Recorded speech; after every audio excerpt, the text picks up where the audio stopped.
la piedra dura que con el cincel se labra. Tampoco soy el acero que se funde con la fragua.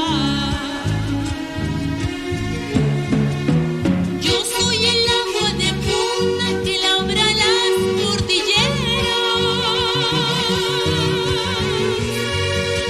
Y cuando hay penicas, aves surcos donde quiera.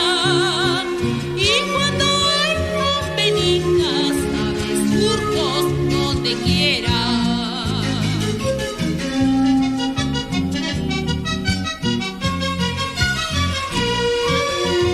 Soy el corcel brioso, al de la rienda lo amansa. Tampoco el toro cerril, al cual el yugo doblega. Yo soy el salvaje puma, dueño de monte y pradera. Soy el majestuoso cóndor que sobre las cumbres vuela. Soy el majestuoso cóndor que sobre las cumbres vuela.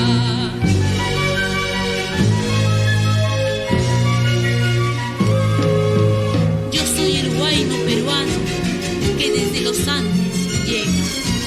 Yo soy el canto serrano que ha de vencer al de afuera.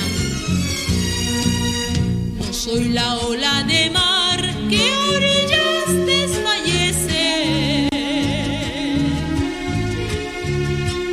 Y seré planta silvestre